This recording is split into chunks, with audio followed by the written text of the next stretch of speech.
Cards and content started in early 2025, and honestly, it has been a crazy journey so far. We've talked with card shop owners, collectors, some of the top people in the biggest companies in the space.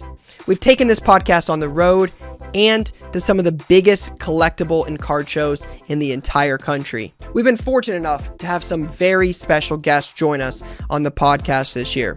One of my personal favorites, Gary Vee, a man that inspired me on this journey nearly a decade ago. This video right here is all about bringing back some of our highlights and favorite memories of 2025. The conversations that stuck with us, the stories that mattered, and the moments that helped shape Cards and Content into what it has become. And as we look ahead into 2026, we've really got one goal in mind. How can we make this a better podcast? So we want to hear from you. Who would you like to see on the podcast next year? Thank you for being a part of the journey with us. We're excited to see what's ahead. Now, let's look back at some of the best moments for Cards and Content in 2025.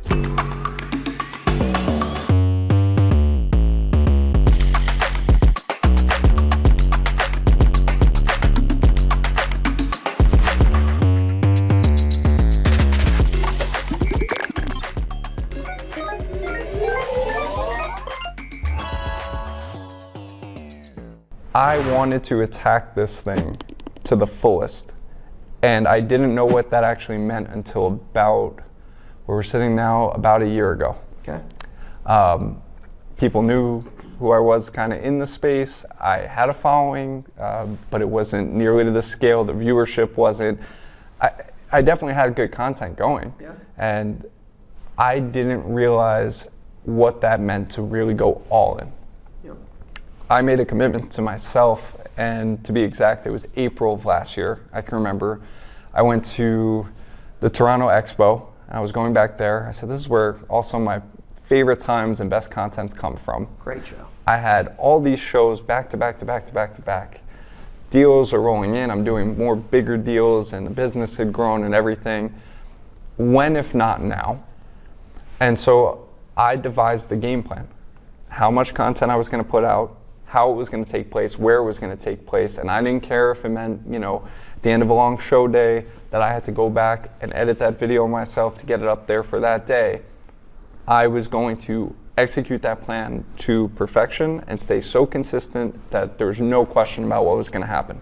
Because the content was already there, and what wasn't there yet was the consistency.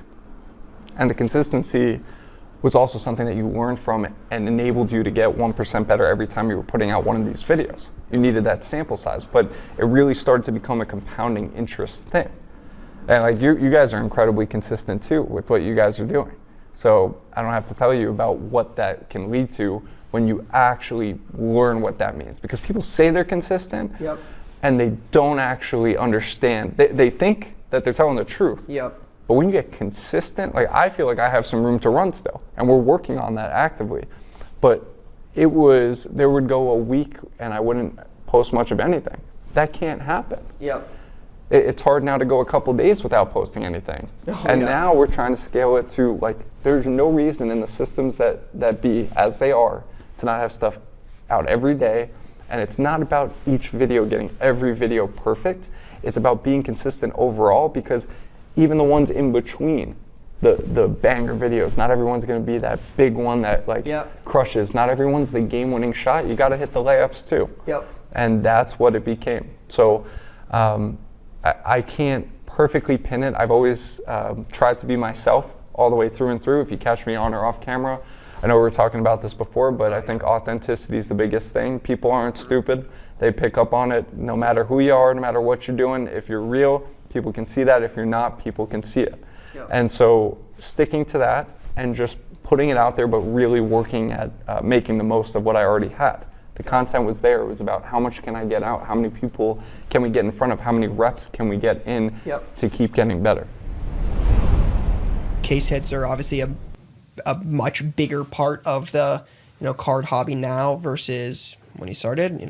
Over 5 years. I feel like that's a market that's probably changed pretty heavily. It's definitely evolved.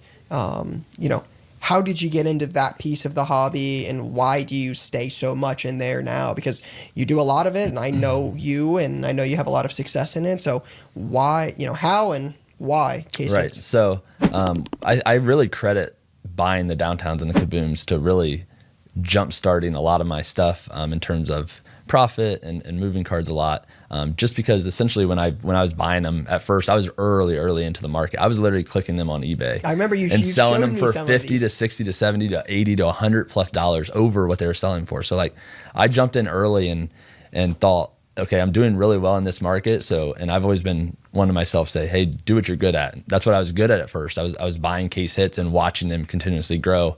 I believed in that market as soon as possible because I saw what the instant result was selling them. I would literally buy them on eBay, put them in a showcase. They were gone for $50 more almost every time. So you do that 10, 20, 30 times at a show, you start talking some serious money. So I just kept doing that. I was really good at it, and I still do it. Like I said, I was very early, so I was buying like downtown Pandoras out of 25 and golds for like $300 and $400. I've seen these so comps. we'll clip them. I'll send them to you. And it was absolutely insane. I think one of the ones I have looked up recently, I bought a Jameson Williams I remember this. Pandora out of 25 for I think $340 or something like that. It's probably, I would assume, $700,000, $800,000, $900,000 now. So 900/1,000, not 900,000. I don't want somebody to be like, this guy doesn't know what he's talking about. $900,000 card. I took it as 900 to 1,000 originally, but 900 to 1,000. So like that It's to gotta me, be more than that though. it might be. It might be now. B-Dub, what's that worth? Because a Reggie Wayne Pandora to 25's got to be. When I saw that, I mean, I think those were like 1,500 when we picked that up at Fort Wayne. So we'll look that up here and get a comp for that. But sorry to interrupt. No. So I've just kind of stuck to what I was good at and did that for a while. And now it's still going on. Now I pay a little bit stronger now than I have to sometimes, just because everyone at this point watches the content. If they do, they're like, okay, this guy buys downtowns, kabooms, take him to him. He'll buy them from you. And I always do. So I've done really good in that market, but I like the market still going forward. I mean, there's the real reason I kept going with it is Whatnot started shortly after. And I saw every repacker that was in there doing it every time they were doing breaks had a case hit box. So I was like, okay, if they're running 12 to 10 or 10 to 12 to 15 to 18 shows a day and each one of them has a case hit in it, the demand's only going to get higher because you need them. So I just kept buying them and kept flipping them, and we still do it today. And then they're still consistently where they're at now. So I followed your content for a long time. I'm really big, and especially on IG on like the motivational stuff. I love it. It fuels a lot of what I do. And I know you're super big into it. I've seen the Roth cards. 8 a.m. Let's get at it. Black coffee, I'm ready. Black coffee. We're eating the fruit. We got a 2 mile run in. I'm gonna guess. Especially with you being into Gary Vee's content, this is not something new for you to be intrinsically motivated person. Yeah, I mean, growing up, that's just how I was. If I wanted something, I had to go get it. When I was 8 years old, I wanted the new PSP that came out. It wasn't like, I could just get it. No, I had to walk around my neighborhood with a bucket of soap and water and wash cars for $8. And that, I think, also framed me to just not be a salesman, right? But a salesman. I had to figure out a way to get the person who's going to answer the door to let me wash their car for $8. And I remember one day, another story. I remember one day, I walked around for 2 hours, $8. Hi, my name's Josh. I wash your car today for $8. Are you interested? No, not today. I did that. 20 people said no. It's now probably 5 o'clock in the afternoon. It's a summer day. I'm tired. I'm like, you know what? This next house, I'm going to tell them $5. And I'm going to see if they say yes. Maybe it's the price. I don't know. I went from 8 to 5. I literally walk up. This little old lady answers the door. I'm like, hi, my name's Josh. I'm washing cars today for $5. Are you interested? She said, okay. I said, well, it was the price. Wash her car, she gives me $10. So I get a $5 tip, So from there, that was just a lesson in itself. Like, okay, sometimes you gotta start a little lower, but if you do the good work, then you'll end up making more in the end, right? So like, it was just lessons like that growing up where I knew that if I wanted to become great and become successful, that it takes hard work. And and a lot of times you gotta be self-motivated. you can't wait for somebody else to motivate you. You can't wait for somebody else to shake you. Like, you have to put in the work to become. No, it comes from within, right? And that's just how I've always been. I've always been that go-getter. I got to get to it. I was just doing a lot of stuff growing up and trying to just make $1, but the right way, the right way. It's always been the right way. It's always morals over money, and that's just how I've always been. Tell me a little bit about what that process was like, about making that decision, making that leap, right? You've mentioned your husband a couple times, Yes. obviously with the travel, the content, and becoming, a personality, influencer, whatever you want to call it in the space. That comes with a lot of, a lot of responsibility, a lot of time away. What has that been like, having someone in your corner that, makes that, that transition a lot easier? He's been everything having to do with this. I wouldn't have done it, A, without his blessing, and B, without him always being there and supporting me in every way. I'm getting super emotional because you got me at a time where I've been away from home for a few days. Yeah. And he's home and I worry about nothing. The kids are taken care of, and not only that, let's just talk about how hard it is to build a business from scratch. Sure. No investors, no really money to start. I was a teacher, not a lot of money to start this business with, and it was all him.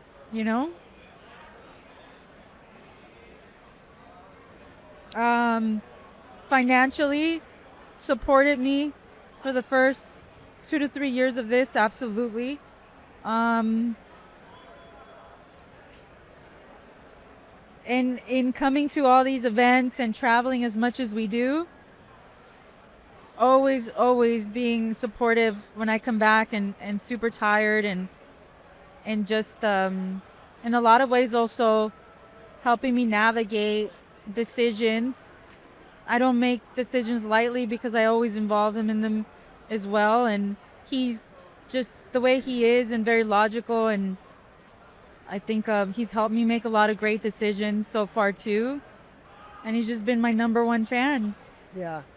I hear him talk about me to our family members, and he very much helps me explain what I'm doing to my family, and anybody that does this knows how hard that is to navigate as well. And Yeah, sure. just always having someone in my corner, always having my husband, has been, if not the biggest reason for my success today. Your shop burns down. You've got a kid the next week. Yeah. Tell me what that, obviously I don't know anybody else that's gone through that. Okay, so my shop was above a restaurant and a bar in downtown Birmingham. And any idea when this would have been? Oh gosh, 2013. So the time we're talking about. Huh? So the classes aren't great. Yeah. No, nothing was great really then. It was okay. It just wasn't great. And my buddy is working downstairs late. It's like midnight, and he's like, "Hey man, your shop's on fire." And it may have been like my son was born on April 15th, so like April Fool's. I was like, "Ha, you okay, buddy? Or whatever. You go down there, and there's smoke coming out, fire trucks. They're spraying water all over it, and I was like, dude, stop spraying the water. Like, it's out. He's like, the firefighters yelling at you like, we can't stop spraying until every ember's out. And there's just like 1.5 foot of water in the shop, like just drowning. Which isn't bad. They got stuff on shelves and stuff. That stuff's fine. Well, no, the insurance company locks the door, and it just soaks. The cards just soak up the water. So essentially everything was pretty much ruined. Salvaged like very little.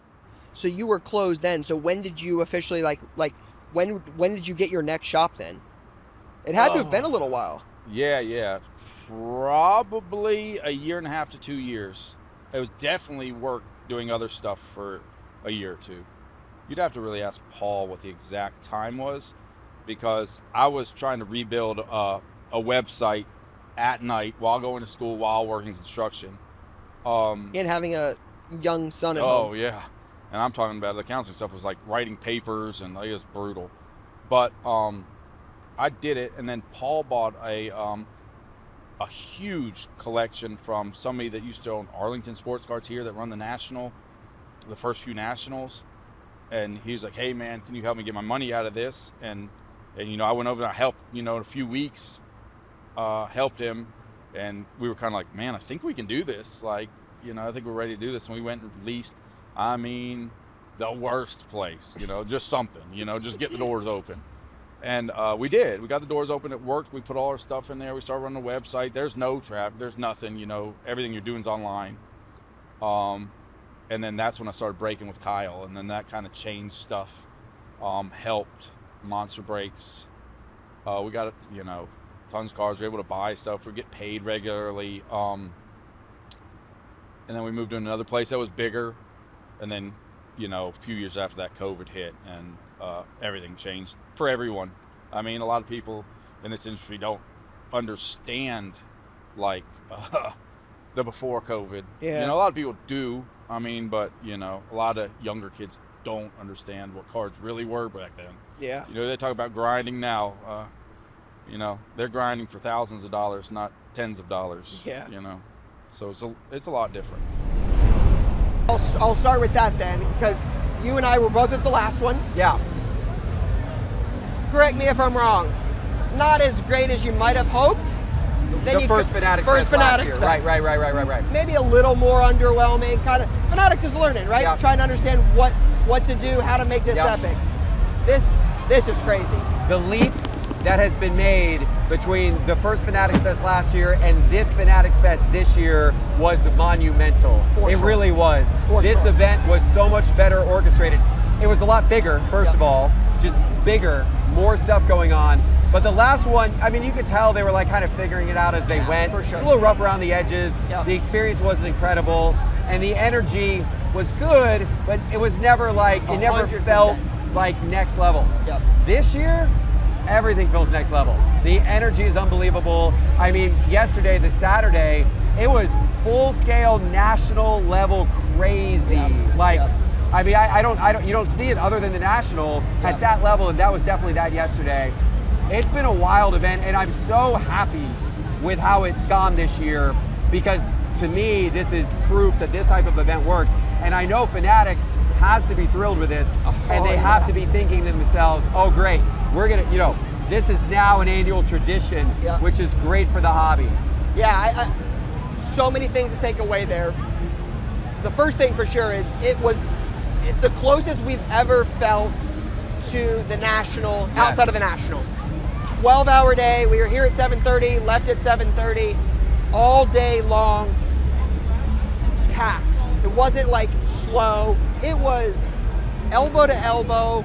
Every showcase had somebody around it, non-stop dealing, and then Wemby walks by, and Tom Brady walks by. And those are the experiences you don't get at the National. That's Or anywhere. Or anywhere. That's the interesting thing about this event. There's so much more to it than just the card show too. Yep. All the fan experiences. The kids here really seem to be having a great time, because they can not only do the card bit, but then they can go kick soccer balls or throw footballs. And a lot of them are getting these athlete interactions. They're pulling kids in to meet Joe Burrow, to meet Jaden Daniels, like all this stuff, which of course is, making their dreams come true. And I think Fanatics has done a really good job of merging cards, sports, and culture, right? Because the National is so great for cards. It's the event for cards. It is the Super Bowl for sports cards. This has Kai Cenat and LeBron James and Sports Card Investor in the same building. So you've got sports fans coming in looking to grab a Karl Anthony Towns or Jalen Brunson card with these kids with their jerseys on, and they can meet Kai Cenat, one of the biggest streamers in the entire world. And then Wemby walks by and buys a card at a booth like everybody else. This is unprecedented, and it's, like you said, I think this is a must-go-to event right now. It is a must-go-to event. I totally agree. Fanatics Fest 3 next year. I mean, you got to assume they're going to build on this and make it even better. And so it is absolutely on up there with the National as must-do. And I think people want to compare the two. I think they're different events, and we shouldn't compare them, honestly. I think the National is the Super Bowl for cards and collecting specifically, and that's what it is. And it's going to have more inventory than this show ever will. but this show brings so much new and different to the table and great to the table. I think both events coexist. Yep, I do for think sure. this show probably puts some pressure on the National to step up their experience in some areas, but I don't think the National should attempt to run out and all of a sudden like start doing, fan experience stuff. I don't think they should attempt to do that. In my opinion, the National should lean into what they're best at, which is a massive, incredible, unprecedented card show. Yep. Let Fanatics Fest own the fan experience. Yep. And I think that both coexist really well. And now you've got 2 Super Bowls for the hobby that happen every single year. Yep. I have followed the content for so long. It changed the trajectory of my life. I'm very open about that. What would you say to somebody that's, 15, 16, 17 years old? Somebody that's like, hey, I want to do this. I want to be on that podcast one day. I want to talk to Gary one day. What advice would you give that person? To realize why Ryan, I'm being dead serious, I'm giving you flowers right now. To realize why, first of all, kudos for listening to this and following Rye, because he is definitely the blueprint of the kind of person you want to look up to. By understanding who to look up to and who not to look up to, and by understanding that the bigger Ryan gets, the more he'll start living the life I live, which is people are going to make up, people are going to say, it comes with the territory. When you have a gift, there's a curse that comes along with it. And envy and jealousy is an incredibly negative energy in our society. But what I would say to them is spend time to be thoughtful of who you try to pattern yourself after and really try to figure out what makes you tick. I walked into this office right now and I said, I wish I could live here. That reinforced what I'm feeling right now. I'm 49 years old and I'm trying to sell myself right now on living my full passion, which is to spend all my time on VeeFriends. I've got responsibilities, I got obligations, I got a ton of going on, so I've got to pattern it out. But I felt this with Wine Library. There was a day that came that said, you know what? I can't build this for my dad anymore. I've done my due. I've paid my dues. I gave back to my parents, but I'm 34 and I've built a humongous business for my dad. I don't own it. I haven't been paid. I got to go on my own and build something for myself. And my brother's about to graduate college. This is the time, right? What you need to do is you need to know yourself. I'm in that same place right now. I'm putting this out publicly to put pressure on myself. I now know that VeeFriends has to be what I build. I just have a lot to still do with VaynerX, Vayner Sports, other things, Vayner Watt. It goes on and on. But I'm pressuring myself to go full time on this. If you follow your passion and what makes you tick, and not where you think the money is. If you're a 15-year-old right now and be like, oh, it's crypto, oh, it's cannabis, oh, it's trading cards, oh, it's whatever's gonna pop next. If you're chasing the dollars, you're gonna get caught. But if you do it about the thing you like, you'll work the 15 hours a day because you would do it for free. I would be Gary Vee doing exactly what I'm doing if it paid $40,000 a year because I like it too much. Oh, yeah. And so, for sure, that. I love it. Like, how did that happen, though, where Tom gets involved? Because we were out there in 2021. The TD Garden store is not open. You talked about it earlier. This market goes on this bull run. Card shows are crazy. You've got COVID. You've got the market ebbing and flowing. And then, what was it, late 2022, early 2023, market, definitely adjusts. There was certainly some declines in the market. Again, it's really kind of correcting itself from this crazy run. You've got multiple stores open. Now Tom Brady's involved. How does Card Vault go to Card Vault by Tom Brady over, how did this happen? How long did it take? Yeah, great question. It's such an interesting story. So I mentioned the crafts, right? Yep. And our relationship with the crafts and our origin stories at Gillette Stadium. That obviously plays a big part in this. But we also have done a really good job of building amazing relationships with our partners, meaning all of the manufacturers, all of the distributors, Topps and Fanatics, Panini, Upper Deck, all of the distributor networks. So, those relationships are obviously instrumental to anybody in our position trying to grow a business, but they obviously also open up doors where we see opportunity. And Tom being so close with Fanatics and Michael being so close with Tom and so close with Ruben, and so close with Kraft, and us being so close with Kraft and also having history with Tom, so I'll caveat this. Ed, who is one of my partners, has been in the hospitality and a leader in hospitality in New England for the last 30 years. Okay. He owned a outdoor venue in Quincy, which is the exact same neighborhood Tom lived in his rookie year. And that is where Tom used to hang out on the weekends his rookie and sophomore year. And so Ed and Tom got to know each other years back. Ed is also extremely close with RKK and the Kraft family. And then you bring our relationship with Fanatics, who is obviously incredibly close with Tom. Somewhere along the way, the worlds merged. And, obviously Tom's presence in our hobby has grown and grown and grown over the last couple of years. Tom's importance to our hobby has been huge for many years, but Tom's presence in our hobby has grown over the last couple of years, to the point where he's actually a collector, which, we caught wind of early on. I think a lot of people are now attuned to that. Obviously, he owns a card shop now, but Tom's a collector. And when we learned that, the idea of like, hey, what could a relationship look like, or what could the business look like if we brought in a partner like Tom? And Tom very quickly was extremely interested in what we were doing. He knew what we were doing already, which was flattering and exciting for somebody like me who grew up in Boston and watched all 7 championships. And to hear Tom Brady is aware of what you've built and watching what you've built was like okay, that's crazy. But then we really realized that he was interested in our business. I would say probably 6 months before we announced. So it was probably a 6-month process of conversations and strategy and planning and conceptualizing things.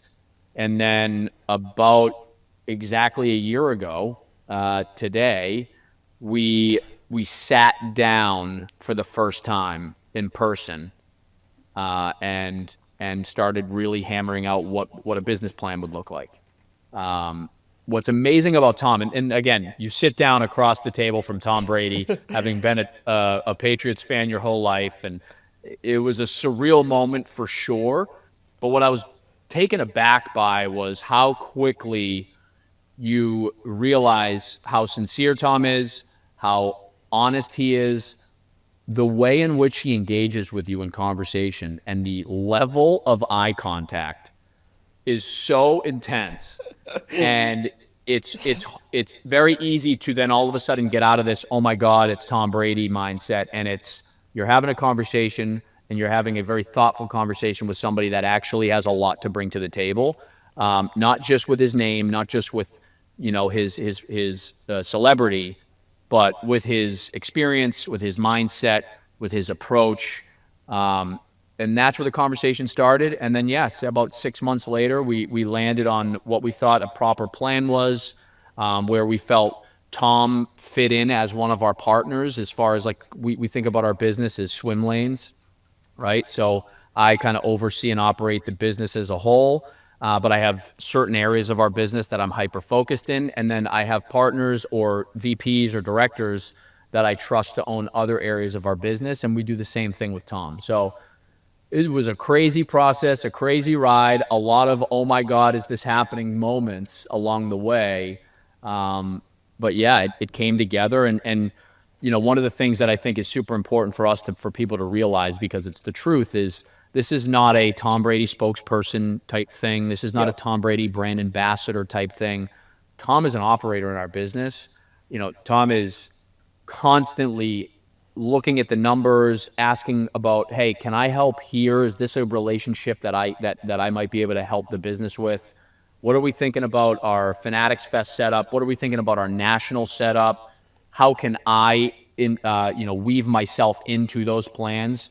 What content can we do that's fun and creative? Sales, promos, specials. Like, he's involved at that level, which I don't think people really understand and grasp, which I think is the most important and the most exciting part of everything we're doing right now. This week is officially the release week of the greatest college football product on earth, and we are going to talk about everything Bowman Chrome University football. I've got the one, the only Gaby Card Stacks joining us here, like always, and this man has done some deep diving. He's dove. He's in. He knows this checklist up and down. I feel like I've got a good grasp on it, but my guy, I know my co-host here is well versed on this checklist. We are going to talk about the teams we like, the teams that got snubbed, the players we missed out on, the sneaky break teams, the best break teams. We're going to talk about everything about this checklist. So, my friend, how are we first and foremost? And are you ready to talk about this amazing checklist, this amazing product? Yes, I am great. I am so excited to talk today. I wish we had forever to talk about this. This is Christmas Eve, getting my hands on the sweet, sweet checklist and doing the deep dive and learning about all these guys, who's going to be a sleeper, just evaluating all that, some of my favorite stuff. Christmas is Friday when this product drops. I cannot wait. This is the best time of the year. This is definitely that. This is going to be a lot of fun. I know you and I have had some conversations about this checklist. It's been out for a little while now, so we've had some conversations around it. So excited to, talk about it and some of the additions, some of the subtractions, how it's different, and ultimately what we can expect. And then, when we do a future stock watch, we'll be able to really use a lot of these, these players that are, some of the new comps from these new Bowman Chrome release. We'll be able to talk about guys in this checklist that don't have a lot of cards elsewhere. This is a big time release for the college football fans out there. You know how special this is. So I'm excited to sit down and talk about it. So looking at the checklist, a couple things. They had mentioned it at the Tops conference in earlier this year, around the addition of mascots. I have been a big advocate for this for a long time. I've told you that my, kind of my advice on this was there should be mascots, there should be coaches, and there should be some kind of tribute to school traditions. So whether that be, Upper Deck, we've talked about the manufactured patch cards in the past with like 13, 14, 15 Upper Deck and what some of those have sold for and the demand for those cards. Obviously, I don't expect manufactured patches, but the ability to have a prism of the best damn band in the land, or the Skull Session, or the Horseshoe, I can assure you I would be very interested in those rare cards, like a red color match of the best damn band in the land doing out Script Ohio. That's like a dream card for me if I could create a card. So the fact that we have mascots in this, I told you I had heard about it in Atlanta at the Tops conference. They had made a point about it. Mascots will be there. So I'm like, dude, here we go. We're going to get mascots. They've got mascot autographs. This is awesome. And then I realized Brutus doesn't even have a card. He's not even in it. He's not even in the thing. So I'm like, well, this stinks. Now, for those that are not aware of like who you are and how you got here, tell us. Yeah, I'm a 36-year-old from Australia, Adelaide, which is a smaller city. Okay. I've been designing since 2005, so it's 20 years now, which is absolutely insane. Like once you hit that 20-year mark, it's over half my life. So basically, back in high school, you're at the point where you don't know what to do. You need to do something out of high school. I love sport. Sport is just my number one thing, and I'm not very good at playing it. I'm not going to, do it professionally, but art and design. I had a photography class in school, digital photography. That was the only thing I excelled in. And at that time, there really wasn't sports design, sports art, really, especially like content-wise. So I thought, why don't I kind of combine the two? Because I'd love to stay in sport. So I went on forums. I used to chat on forums.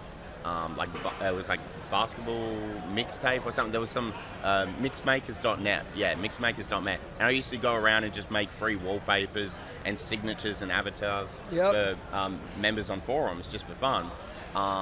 And what happened was my username, everyone had like a designer username. Well, my username was Kobe_Bryant_is_best. I was a massive Kobe fan. I wouldn't put my name on the work. And then in my year 12, which is our final year in school, I had a design project, and it was all my wallpapers, and I submitted it. And some girl in the class called me out. She said, I stole all the wallpapers online, I didn't make it, because the person that made it was Kobe Bryant is, the best. And I said, that's me. And no one believed me. The teacher wouldn't believe me, because it was like all my wallpapers were like the #1 search on Google. And they're like, that's not you, that's not you.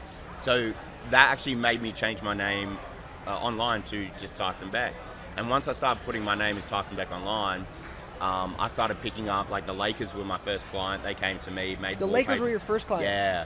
I went to the bank with a check as like 16 or 17 years old with the Lakers logo on it. And they treated me like a celebrity. They thought I played for the Lakers. I come from a small town in Australia, seeing a Lakers logo on a check.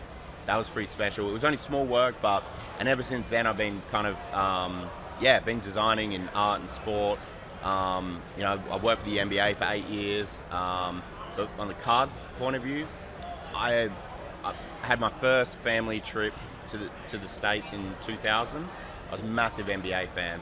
And I was introduced to trading cards then. And I'm just a very visual person, and just cards, like that era of cards. I mean, Kobe and Shaq and the Lakers and everything, I just bought everything over there. But once I started designing in 2005 onwards, I kind of fell out of love with cards, because I don't know, like that era crossing over, I just didn't visually connect with the cards anymore. Like as a kid, I loved the look of them, but they were getting very templated and standardized. And I kind of moved away. But then what drove me back into cards was in 2014. Topps reached out to me randomly, said, we love your work on Instagram. We'd love to see it on a card. Can we work together? And it's kind of, ever been crazy. It's been crazy ever since then. Like, when did you get on eBay? Because now you run a major consignment business. That didn't always happen. Yeah. So when did you get on eBay, and really how did we get to like here with you in consignment? Yep. So I've been on eBay since 2008, just as a casual, buyer, seller. Yep. And funny side story, when I made my eBay account, I was too young to have an eBay account because I was 14. I believe you had to be like 18 or something. Yep. So, and I always say I've had the eBay account for more than half of my life. So it started in 2008 on eBay, just, bought stuff, sold stuff, like I said. Yep.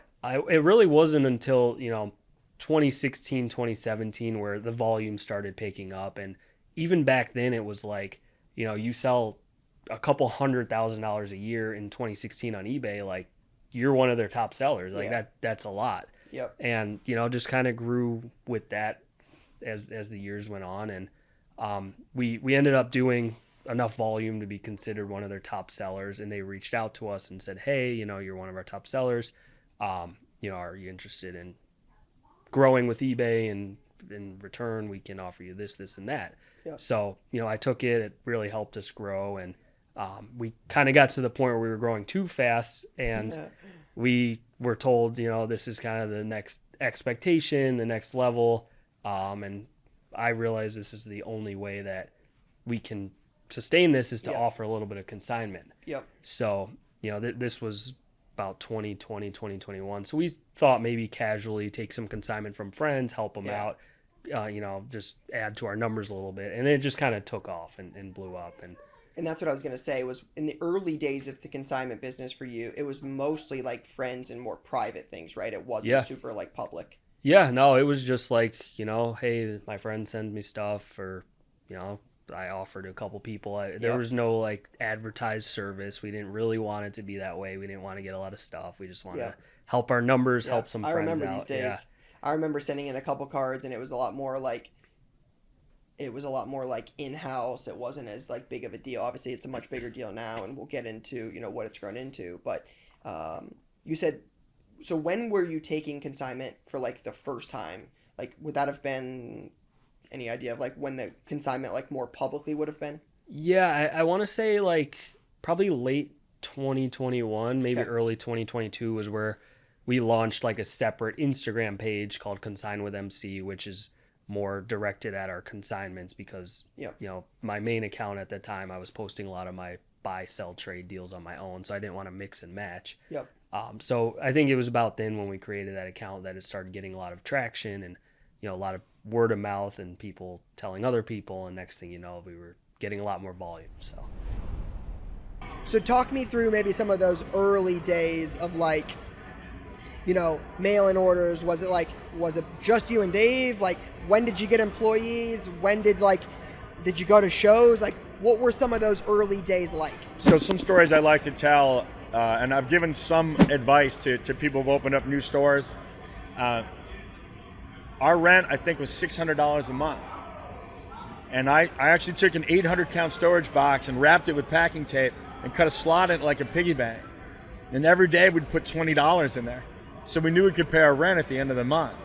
And sometimes it was tough. Dave and I, because we were in this college area with a lot of bars that would have like free burgers at happy hour. Dave and I ate a lot of free food because those were lean times. And so I look back on that, but I think once we started doing mail order, I started going to every major show in the country. And I remember saying to him, hey, there's this Kit Young thing in Hawaii. It's like 93. We're still putting money in a box. There's this Kit Young thing at 92. I think I should go to this. So flew to Hawaii. And, you know, then you start meeting manufacturers and other dealers, and you start to get this network. And it really started to grow from there. 92 Bowman was something we were smart and we bought a lot of. And then we did 93 National, and suddenly we had like $35,000 in the bank. We didn't have to do the cardboard box anymore. And then we bought a bigger store, and it really went from there. And then people put up websites, and then eBay came along, and people dumped their websites to sell on eBay. And we were selling on eBay, but then we put up a website in like 1997, 98 with unopened boxes, and that was it. You know, and then we went from there. Outside of that, like, what are some of the maybe the business challenges that you deal with that, like, because this is a U.S. dominated market, like it's huge in Europe for sure, and Canada is massive as well. But like, this is a U.S. dominated market. What are some of the things you've kind of had to deal with from like the business side of things that like we don't even think about here? So first and foremost, supply chain. Like supply chain is not easy. There's no direct, like, you know, there's 2-3 distributors in Canada that manage it all for 35 years. So Upper Deck, Panini, Tops, Leaf, etc. No direct accounts, no direct hobby accounts, all through distribution, and they're getting, it's crazy. The distributor that has 400 specialty stores in Canada to service will get as much product as some of the larger breaker accounts would in the US, or some of the larger hobby stores would in the US, to service a whole country. So we had to be very resourceful. And then you have things like customs and brokers and this and that. So over time, we really that was the mandate. We're going to bring PSA here. We're going to bring Golden. We're going to bring Fanatics. You know, fast forward to today, we're the only Tops direct account in Canada. We're an Upper Deck Air store. Panini is still a challenge in Canada. Thankfully, with Tops and the changes that are coming, it is what it is. But we do try to bring a lot in. But supply chain is the number one. You know, there's no shortage of hockey product in Canada.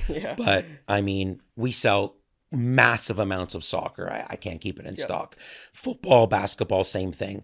So supply chain was a really, really, really big one. And then, just like I said, audience and really getting it out there, because I will tell you, Canada is very unique. And I think you could equate it to like your old school, like the baseball collectors, like people that collect hockey are actual true hobbyists. They're building sets. They're collecting a specific player. They're not, you know, flippers. Now, like the industry globally, through TCG, through all these other products, now, of course, that's happening. But the true sort of purists definitely have like come around to the way the space is today. Like change is good. Yep. You know, like I don't think Blockbuster thought Netflix was the best idea once upon a time, or Uber for taxi cabs. But that's definitely been from a outside in supply chain, inside out, like any business that's growing hyper growth, like we're growing like you, it's so fast. You can't even fathom it. You know, I'm smashing 12, 13 hour days and they go by just in a blink of an eye. Yep. People is probably the hardest challenge in business, you know, finding the right people, onboarding them, ensuring they're set up for success, breeding a culture where, you know, people want to come to work, where people want to be there, where they enjoy their coworkers. You know, I'm very intense. You're getting like a laid back, you know, day off version of me, but I'm intense. I'll email at 3 a.m. and there's no niceties. Hi, Ryan, how was your day? It's like, where is this? Why isn't this done? Like, who has the time? So I really have to make sure that I find people that get, like, I'm not here to high five you because you did a good job today. Like, there's programs in place for that. There's leadership in place for that. I try to be, you know, it's really tough to be the leader and the boss. Yep. So part of what our growth is now is we're bringing in senior leadership to really just remove myself the rest of the way from the day to day, so I can do more of this and build more stores. We're going to expand across Canada. That's the first time I'm saying that. We're about to open our second store in Toronto. There's going to be lots more coming in 2026. And I think those would be the two biggest challenges that and you know what? The people challenge is any business. Yeah. And we're really lucky. I have my first 4 employees are all still with me. I have a bunch of them that have been with me for a while, and, you know, lots of people come and go in between. You know, we're not for everybody. We're a very fast-paced, accountability-driven environment. There's always something to do. If there's no customers in the store, there's something to do. If there's nobody on the live, there's something to do. Yep. Always busy. But even on top of some of those challenges, like I've seen a couple of them, you know, in 25 alone, that are things that probably make your life more difficult with, you know, post strikes. We had like you had a rail strike. I believe. They're on again now. Tariffs. The post strike again last week. You guys probably have to deal with that way more than we do. Tariffs were horrible. Tariffs were cost our industry millions and millions of dollars. It was a straight blanket tax. So every single thing that was coming in. So I basically didn't sell panini from March till September 1st. We were bringing in tops. I had no choice. Like, I can't stop that. Upper Deck, you know, that hurt this year. Cup and SPA, like our 2 biggest winners, we got taxed 25%. Yeah. So, I mean, it's disgusting. The postal strike, horrible. It happened last year right at the holidays. They just went on strike again last week. Now, we live and we learn, and we've moved on from Canada Post. Canada Post is like, you know, it's a government regulated industry that loses $1 billion a year. They should just close anyway. So we're now into UPS and FedEx and Canpar, and there's a bunch of other really good providers.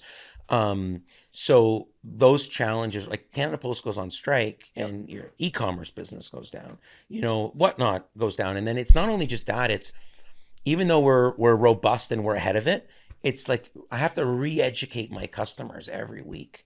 So the amount of effort and energy that has to go into messaging and content just to say, hey, please don't worry. Your online orders, your eBay orders, your whatnot orders, everything is going to go out status quo. And like, we eat it. Like we're like, I'm not gonna, for a few dollars a package, if it's, so the strike costs us money in inconvenience, and it costs us money in time, and it costs us actual hard costs, because like I can't, your $12 package might cost me $15 to send out. That cost me $11 to send out. I'm gonna cancel your order or come back to you for $4. I can't do that. Yep. There was one game this weekend that went exactly how we anticipated. Man, feels really, really good to sit here and just, you know, tell you about what it's like to absolutely go up to Michigan and just dominate that fraudulent university outside of the single largest cheating scandal in the history of college football, to quote unquote win a tainted national title, and to think extreme relevance and all of these things are back. the man leading that charge leaves the university tainted, goes to the NFL, takes everybody with him. We lost last year. There's no denying that. But outside of those cheating years, to finally be able to put, like you said, little brother in their place, and to beat Bryce underwhelm or Bryce underthrow or Bryce underperform, at home. Somebody made the debate if that was the worst quarterback Ohio State's played all year. I might tell you it was. 63 total yards passing, $12 million man. This was the savior for the Michigan program, and you've never seen another freshman like him. And he told LeBron, he was going to run Ohio and all these things. Your best wide receiver. I think he was on Stock Up before. Shout out to you for Andrew Marsh. This guy's leading the Big Ten since Halloween in receiving yards. He had a big fat 0 for 0. And then after the game, you come into Columbus last year, you win a game, 20.5-point dogs. You win a game, yeah, for sure. Definitely disappointing for us Buckeye fans. I was there. It was freezing. It was miserable. But obviously led us on the greatest college football run ever, beating 4 straight ranked teams to win a national title, first ever for 12 team.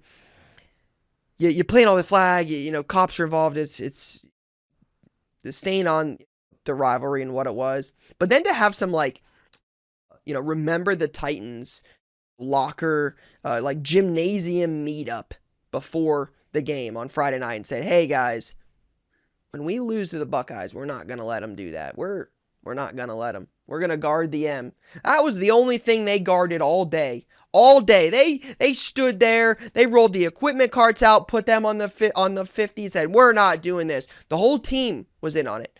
While Ohio State celebrated and the fans just looking down on them. And just what a glorious day for Ohio, and an absolutely amazing win against Bryce Underwhelm and, that fraudulent university that is Michigan. So a great day for Buckeyes, but obviously another big one coming up. But man, it feels really, really good to send that team out of the playoff picture, out of Big Ten title race, out of anything, and off to the Poinsettia Bowl, the Potato Bowl, the Outback Bowl. Maybe Portnoy will sponsor the Barstool Bowl. Well, maybe they'll go there. I'm not sure what it is, but it's certainly not the CFP, and feels really good to know that that's not going to happen.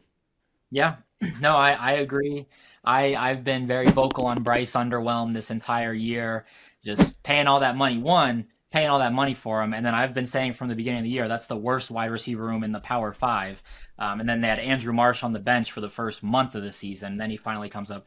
Unfortunate. It seems like that was all they have. I mean, you got a bad quarterback, you got no weapons on the outside. It was just, hey, let's just try to run the ball. They go down to the third string, and it just felt like Ohio State was just better in the weight room, better in the depth chart, and they just physically took care of them the rest of the way. I was a little nervous at first. Their first drive, they opened up with the big run, the pick by Sayin, but everything was smooth after that, I would say. Now, as you're out there on the show floor, as an executive and as a collector, what are you hearing? Catching up with the dealers, some of your card shops, some of your breakers, collectors alike, that would be as valuable to Fanatics moving forward. Yeah, I mean,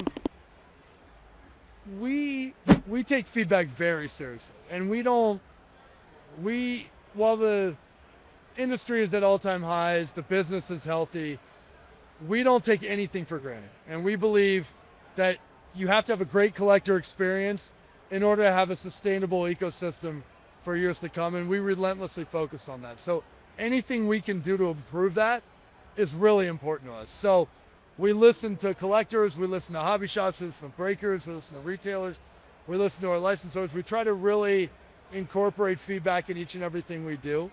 I think for the most part, people are really happy with the way things are going. There's obviously some concerns around, hey, as more people come in and as existing collectors want to do more, that prices go higher and price people out. And so we're sensitive to things like that, and we try to make product that's accessible for entry-level collectors and casual collectors, and things like Dynasty right? The market's going to drive those prices and take it where it wants to take it, and that's fundamental to the business. So we recognize that you can't please everyone all the time, but by and large, people vote with their wallets. They vote with the fact that they're here, and people are really excited about where this is and where it's going. Yeah, that's one thing I give Topps a lot of credit for. Topps Fanatics a lot of credit for is the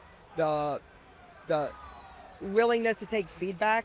You know, I had a conversation on here the other day with a collector around the idea of like, I don't envy your position of trying to provide the right number of products in the market and trying to allow every collector an opportunity to buy high end or low end. Like it's definitely a delicate balance. So, but again, I mentioned, you know, Fanatics willingness to take feedback. You guys definitely don't shy from that. And I think that's one thing I just have admired about you guys so early. And, you know, because again, this has only been a couple years now, but the willingness to take feedback, I think has been incredible.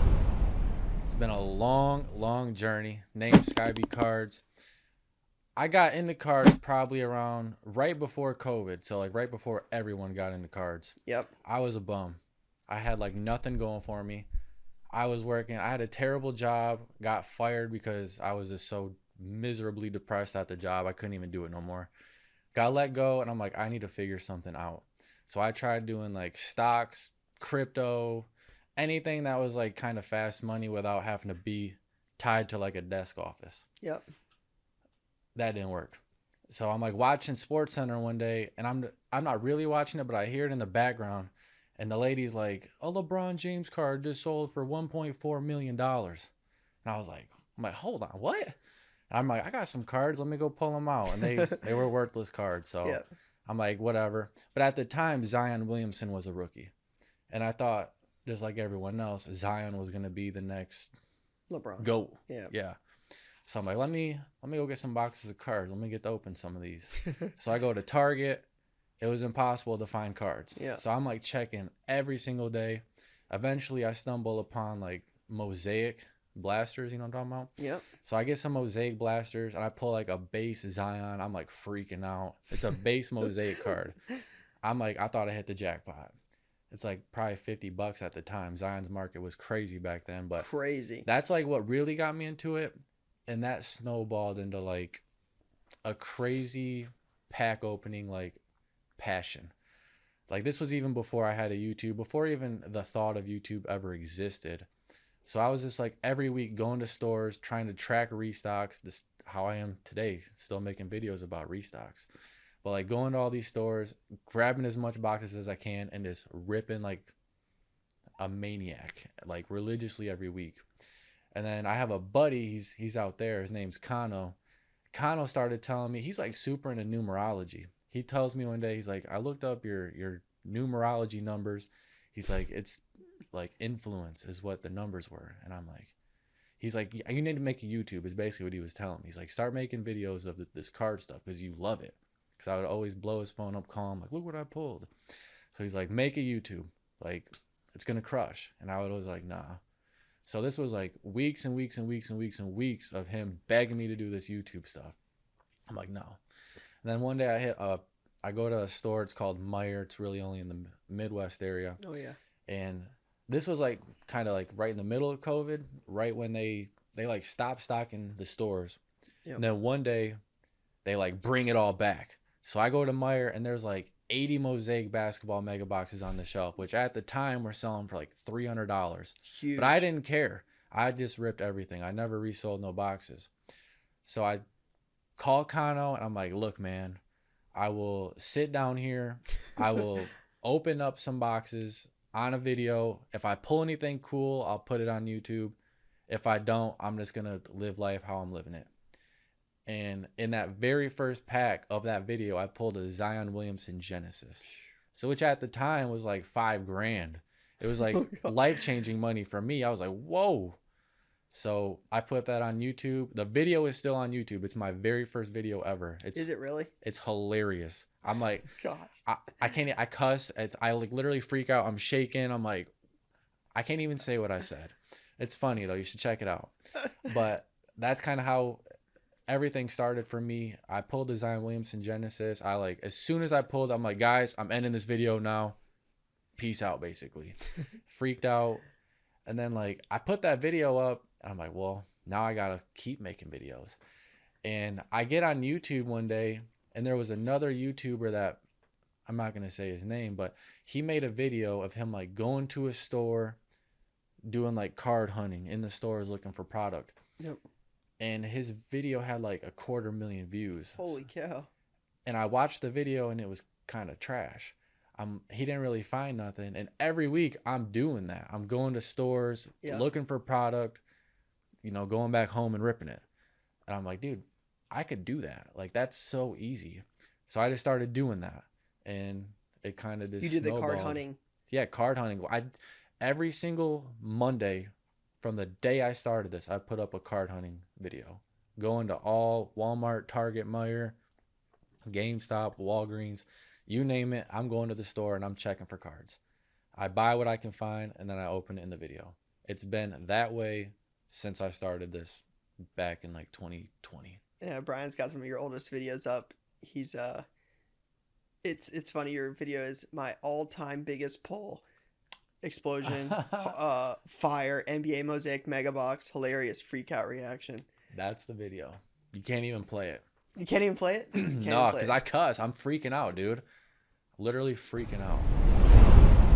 You did mention something in there though that I caught, and I was definitely gonna ask. We can start there. I would imagine you're not, you said it. You're not signing up, 5 cards at a time, 100 cards at a time. You're signing a lot of cards at a time. What is it like to, kind of get those cards, see what those look like, and then sign them? Also understanding the fact that these are going to go into packs, collectors are going to chase these. So kind of a two-parted question, the idea of signing thousands of autographs at a time, and then also understanding, that collectors are going to open these in packs one day and chase these cards. Yeah, definitely. It does get overwhelming almost, especially when they sent a huge box at one time. They give you a month or two, a month and a half to finish them, because they're pretty realistic with you, but they do want them back in a certain time frame.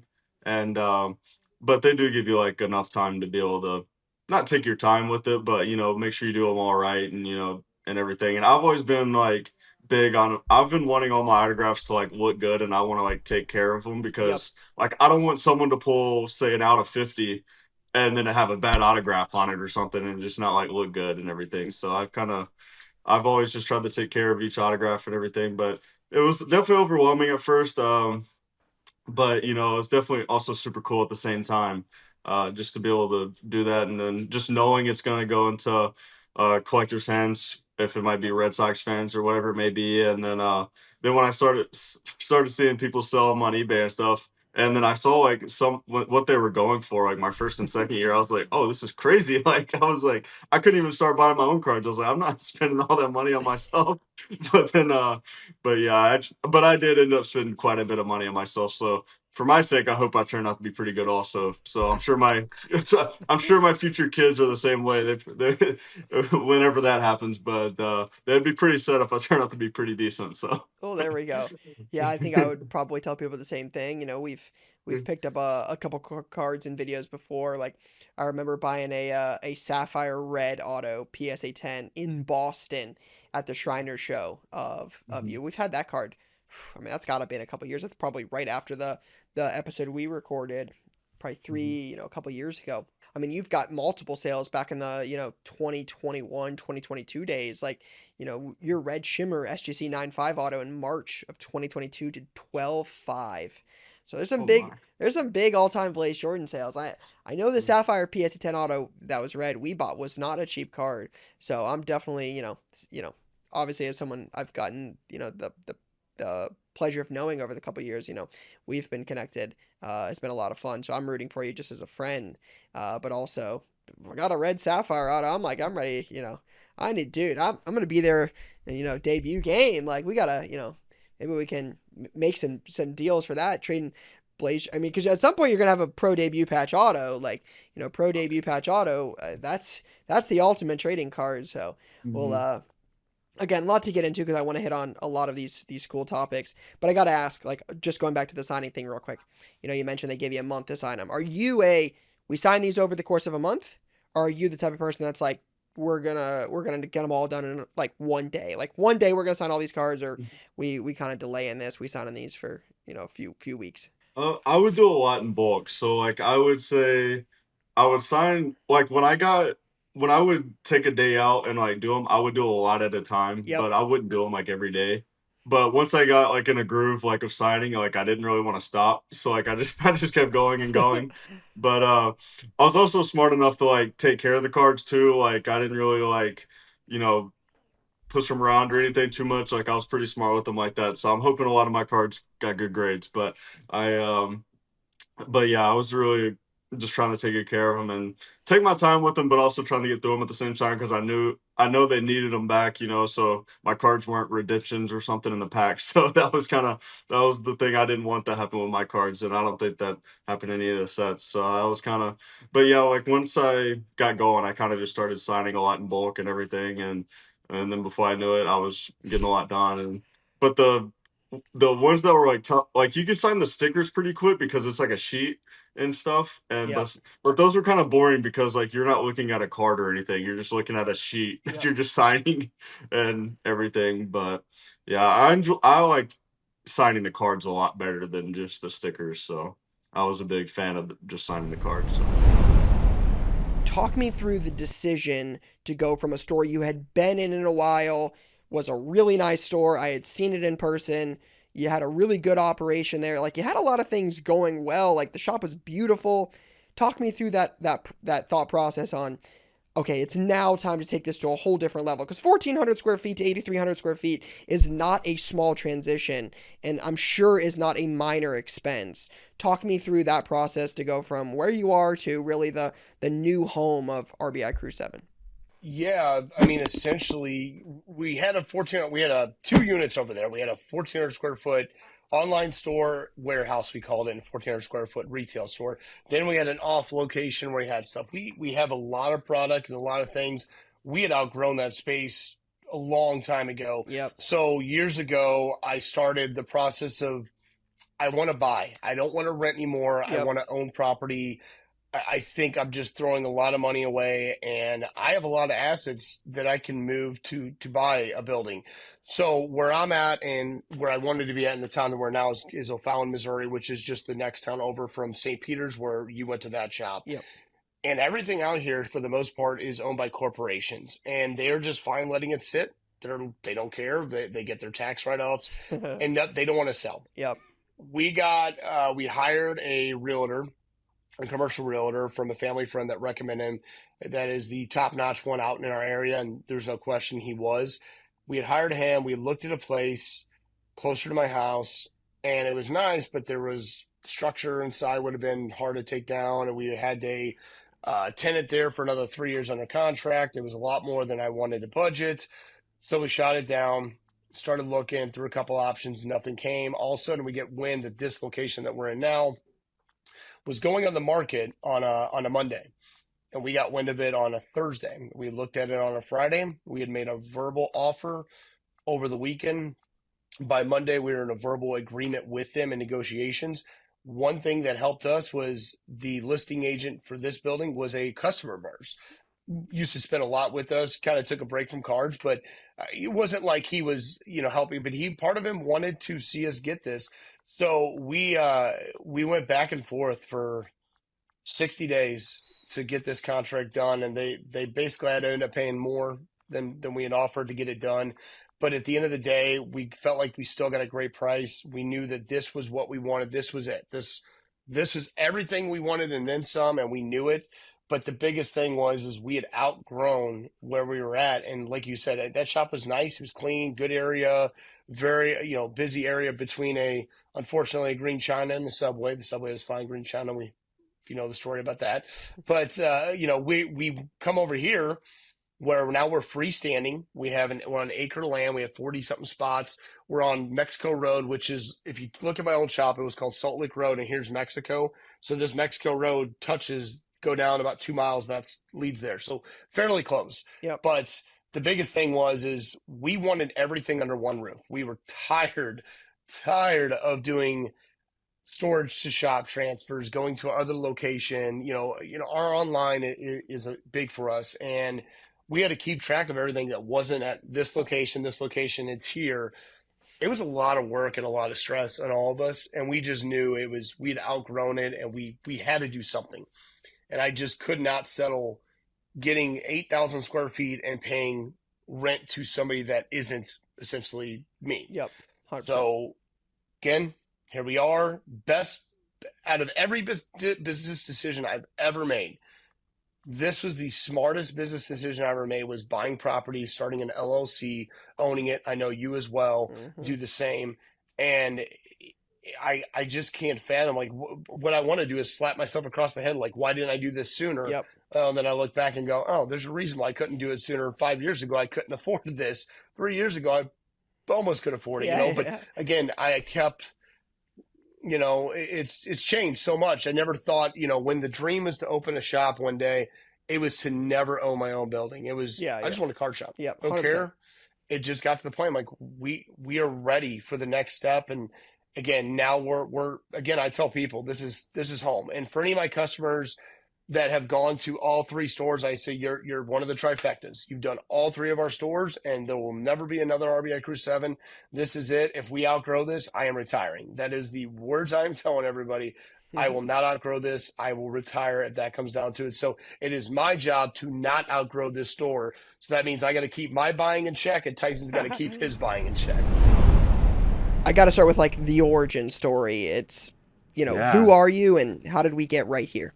So I have always been a collector. I started collecting cards like 4th grade, somewhere around there. And very quickly, I wanted to set up at card shows. And I think I was 12 the first time I had a table at a card show. I was interested in the business of cards. I always had that in the background, wanting to be an entrepreneur. I went off to Microsoft as my first job after getting a master's in computer science. So I always also loved technology. Growing up, my dad didn't want me to play games on the computer. So he gave me a programming book, and it's like, okay, if you're going to do an hour of playing games, you should do an hour of programming. And so I'd learn little things. And so I was familiar with programming. I loved programming in college. Worked at Microsoft, got an understanding of how to build tech software, and I saw what was happening in my childhood hobby. I really was big into cards in high school, and then as I went to college, I didn't have time or money, so it was kind of like so many people put on the shelf. But during a break between product cycles at Microsoft, I'm like, what happened to my childhood hobby? I knew eBay was getting really big when I got out of the industry. In fact, I created my eBay account 3 months after eBay hired their first employee back in '96. So I've had a eBay account and been familiar with what was going on with the hobby. And I was like buying Kobe Bryant rookie cards at shows and selling them to people in California back when we didn't even have PayPal. That wasn't a thing. Like, we were mailing. A lot of us barely had checking accounts, so it'd be like cash, like taped to a piece of cardboard or something like that through the mail. But anyhow, I knew the industry was going to change. And what I saw when I got back, I was actually, for a moment, really sad. Because I had spent so much money thinking, Beckett had come out and we saw the prices and we're analyzing this as like an investment. And everything on eBay was like 1/10 of what I paid for it. And this was back in like 2003. Like, I paid so much money in the 90s when it was this boom. And then I'm like, wait a second. I work at Microsoft. I have money. I can buy everything I ever dreamed of. Like, it's really cheap now. So I'm just going to go buy a ton of stuff on eBay. And just got really familiar with eBay and like the advantages a large seller has over small sellers. The fact that they can do shipping at scale. I looked at other industries, other companies that were starting in the hobby, and I saw eTops and the Pit, and they both had innovative new concepts where cards were stored remotely. It just wasn't the cards I was collecting. E-Tops, and I did buy a bunch of E-Tops cards, and I recently had some of them shipped to myself, and it still works. You just can't really buy and sell on E-Tops. But they were only Topps manufactured cards, and the Pit was only graded cards, predominantly rookie graded cards, and I collected raw cards. So I'm like, okay, how do I take advantage of all these different things that are happening? eBay has the eyeballs, but this infrastructure concept, this like storing everything in one place might have some legs. And if I could apply this concept of putting things in the cloud, having central storage, I think I could let everybody benefit from one service and get this kind of network effect of like the more people using it, the better it gets. And so that was kind of the origin of starting to go build this thing. I was still at Microsoft when I started it. That was like when I left Microsoft, it was to work on this full time. And that was back in 2007. So it's been quite a ride since then. But that's a quick, like early 2003 was when I started thinking about what this world would look like if we had a service like ComC. As a guy that rips so much, there's a lot of exclusives here. If you could only rip one exclusive from the National, what are you choosing? Oh, geez. I think I know your answer, but I I'm would curious. say normally the black boxes, but I got destroyed in those last year. Really? 2 years ago, they were excellent. And the year before that, they were excellent. But last year, the price was a little bit cheaper, thankfully. But I feel like the cards I got were like maybe... I sold them for like a couple $100, $300. I paid with obviously multiples of that. Yeah. So this year, hopefully they're cheaper, but who knows? Obviously, supply and demand, we'll see. But I'm going to say then the gold packs instead. That's what I figured you would say. But I used to love those black boxes because they're so crazy. But the gold packs, last year's were nuts. Last year's were awesome. We talked about that on the way up here. This is a complete one-off. I have been to the Panini VIP party since 2015. It's one of my highlights every year. I think Panini does a phenomenal job on it. And with Topps taking over the licensing, I hope Topps adds something like that because I think it is one of my highlights. Panini does an incredible job on the party.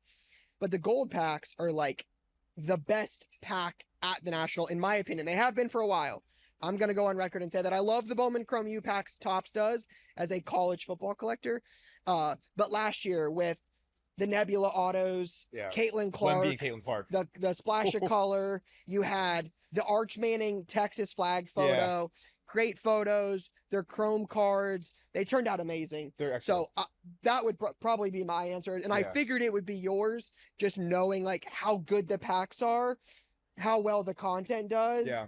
My only negative about the gold packs is they're now, because of like, I think it was because like people were like, I don't know if it was like a stealing or a safety, but they get mailed to you now. I know. Oh, you used to get them at the show, and then you could open them Saturday night. And that was like the best night of the whole show. Now they get mailed to you, so it's a little different. They got to do it here again. They have. I mean, that is a huge, having the whole show floor going Google Gaga over your packs for sure. I'm figuring out a way. I don't know how.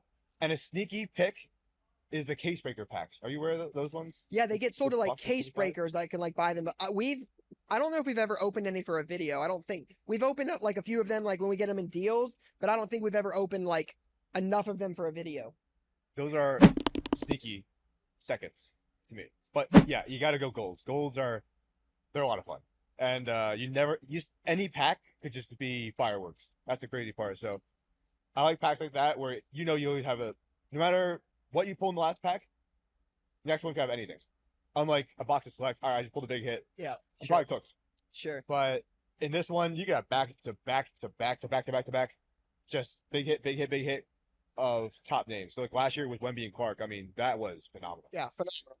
Whole hobby is going crazy. And this year, I'm excited for them again. Hopefully a lot of fun. I think we're about 2 months, correct me if I'm wrong, I think about 2 months into comics and magazines. That launched right before the National, middle July. How has that been? It's been going super well. I has really been such a fun project for me because I've been involved with that since kind of the ideation for PSA to get into it. So a couple years ago, was building out the business plan, kind of scoping out the market. Is this something PSA should get into? It seemed kind of crazy, now that we can grade so many different product types that we weren't doing comics and magazines already. Like it was kind of crazy. Like, why aren't we in this space? It makes a ton of sense. And I think with pop culture and how important, for example, Marvel is, and that's obviously big in the comic space, and we weren't really playing there. I think it would be really beneficial for us to be that one-stop shop for a lot of people. If they have their comics, they have their cards, they have their video games, all these different items, how can we serve the customer in all the different things they collect? It felt like very, very important for us to get into the comic and magazine space too. And it's an established market. It isn't going to go anywhere. Yep. It's going to stand the test of time, and the items are so valuable and special, and there's just a big market out there that we could go play in, and I think bring some new things to it too. It's not like we want to go in and just go dominate and take over comics and magazines or something like that. I think we want to bring in net new customers to the space.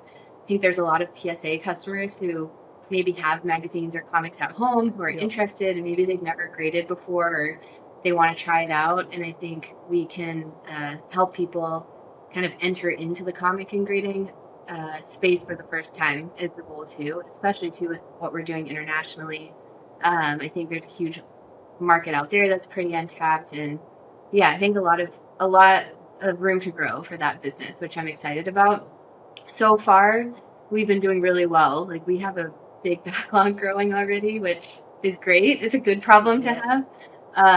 But I would say the demand and the interest has far exceeded what we were even expecting. So I'm really, really happy about that. But also we have our work cut out for us in terms of growing the team to meet that demand and making sure we, meet our turnaround times and get things out the door in time, but also obviously operate at the highest quality. And we have to be super careful because we're earning the trust of these customers. A lot of people have graded comics and magazines with other companies over the years, and so it's going to take a lot to earn their trust. Or if it's someone's first time, we want them to have a great experience with grading comics and magazines. So it's going great. Is a short version of it, but it's been busy. You said earlier, you've had a daughter. So what is congratulations. Thank you. First and Thank you. foremost. And I know I've texted you about it, like when it happened. So I don't want to not acknowledge it on here. No, right. We've obviously talked about it in person.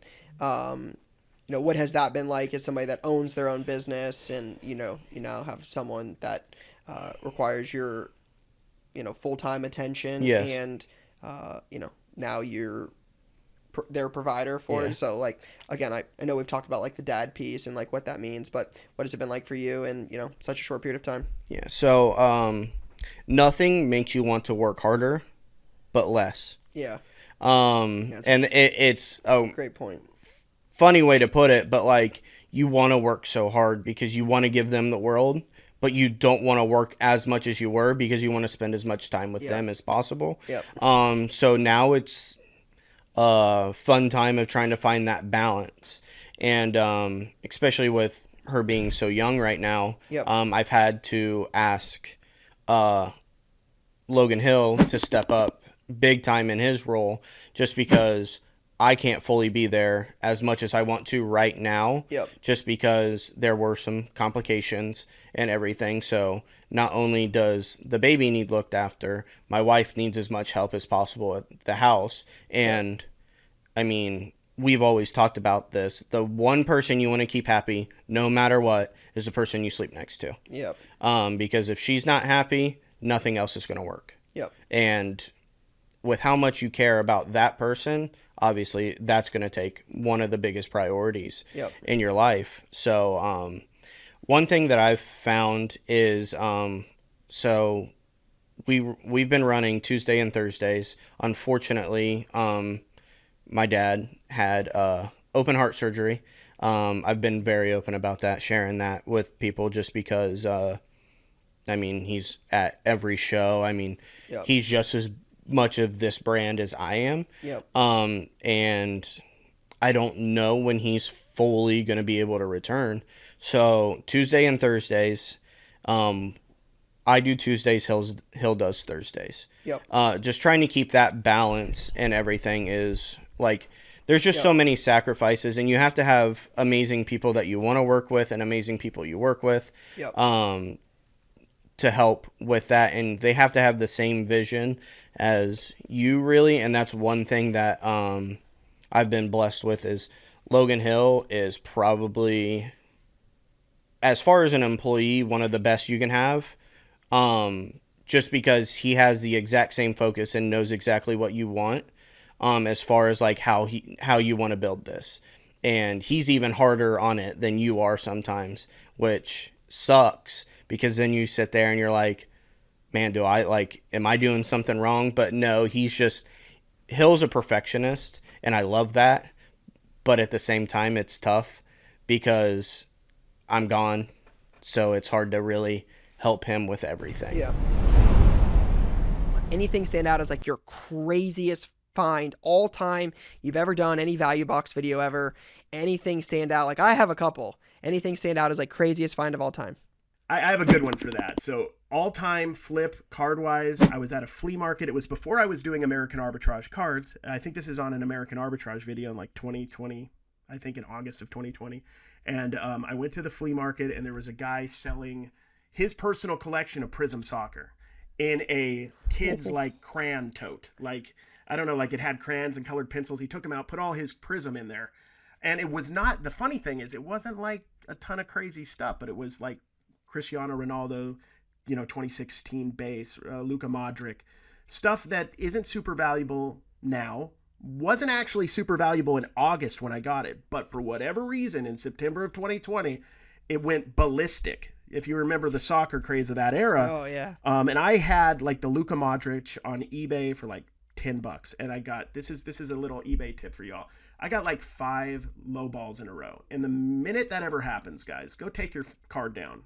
See what happened, right? I don't know. Somebody in the hobby must have talked about soccer, but my stuff started blowing up. And those Cristiano Ronaldo cards I got, there was, I think, 4 base cards in this $12, 200, 300 card lot. I sold them for, I think it was $946 for, I think it was 4 base cards. I think they had scratches, and I said they had scratches. They were hoping to get 9s on them, from what I understood. Oh my Those cards are like maybe $5 a piece now. I don't know. And they sold, it was the perfect timing. I was thankfully I was focused enough to notice that it was the timing. That doesn't always happen. And that was insane. That was just from a flea market buy in Utah of some guy's personal collection that collected soccer cards, didn't really care about him. And at the time, $12, I was thinking, this is like a little box of $50 box of cards. Dude, and the next month it went crazy. So it's such a different time too. Like, 2019 Nationals, the first one I ever filmed at. Brian joined, what was it, May of 21?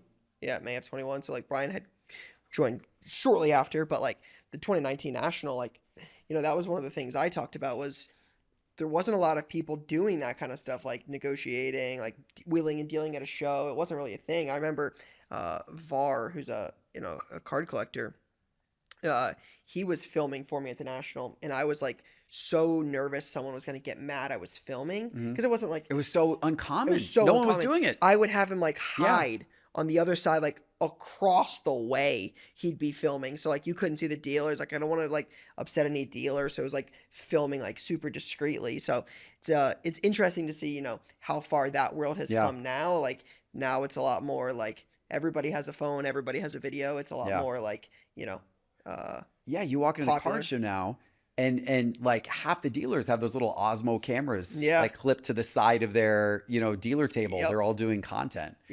Which is great to see. That's wonderful. Sure. That's wonderful. Yeah, I mean, I think that's the goal is to, put more eyes and attention on the space. And ultimately, I think, the big thing for me for sure was like showing like the younger generation. Like, again, it wasn't a thing when I was a kid. I've done this since 2006. I was 16, 15 years old. Like, I wanted to see what it was like when I was a kid. Like, and I think that's the big thing now is like there's a lot more access to the space through that content. So that's helped grow it. Yeah. Undoubtedly that's helped grow it. Undoubtedly, all that video. I want to make one point before we move on. So that story about the National, you were just talking about like you being there, like there being no cameras, you having some, you having deals filmed and the whole thing. That was 6 years ago, right? Yeah. And I want people to think about like this. I don't want to go off Gary V. Yeah. Here on the audience, but I'm going to get Gary V for a second. You can change your entire life in 5 years. Yep, for sure. Or less. You're literally, the trajectory of your entire life can change. I mean, like Sports Card Investor went from nothing, zero, zilch, nada in 2019 to where it is today in 2025. We're talking 6 years. Yep. My life has changed. Yeah, And sure. I was doing a lot of cool professional stuff before that as well. But like my whole trajectory of like, I was never in 2019, if you had walked up to me and said, in 2025, you'll have this crazy card shop. You'll be trying to open up more of those crazy card shops. You'll have, over 400,000 subs on YouTube, all this stuff. I would have been like, what? Yeah. Like, no, none of that doesn't make any sense. Yep. What are you talking about? Yep. But that was not long ago. Like things can change so quickly Yep. in anybody's life. If you commit yourself to it and you go after it, and that doesn't I also recognize I got lucky. I had good fortune. My timing was incredible. Yeah. And that was lucky. Yep. Like I got lucky. I got in at the right time. Yep, sure. It would be a lot harder to do today, the same path, 100% for sure. But that doesn't mean that there's not a path that people can't do or figure out. It's just you apply yourself, you work hard, you hustle, you try, and you can change your life in a relatively short period of time in the grand scheme of things.